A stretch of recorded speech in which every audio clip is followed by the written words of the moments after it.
नए बजट ने गाड़ियां मजीद महंगी होने का इशारा दे दिया। हुकूमत ने एशिया में बनने वाली पुरानी और इस्तेमाल शुदा 1300 सीसी गाड़ियों की दरामद पर ड्यूटी और टैक्सेस की हदबंदी खत्म कर दी, जिससे गाड़ियां महंगी होने का इम्कान मौजूद है।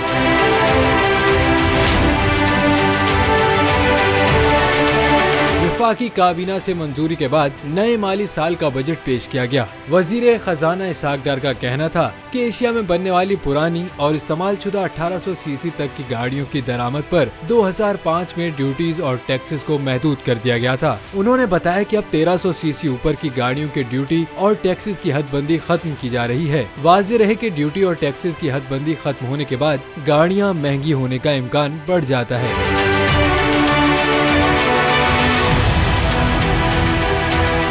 अदलो इंसाफ की बात सब करते हैं, पर हकीकत में सच के साथ निडर होके खड़े रहने की जुर्रत नजर नहीं आती।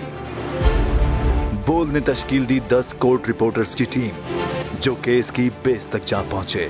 पैनल पे सफे अव्वल के legal experts, court round up, Neelam Arshad के साथ सिर्फ बोल पे।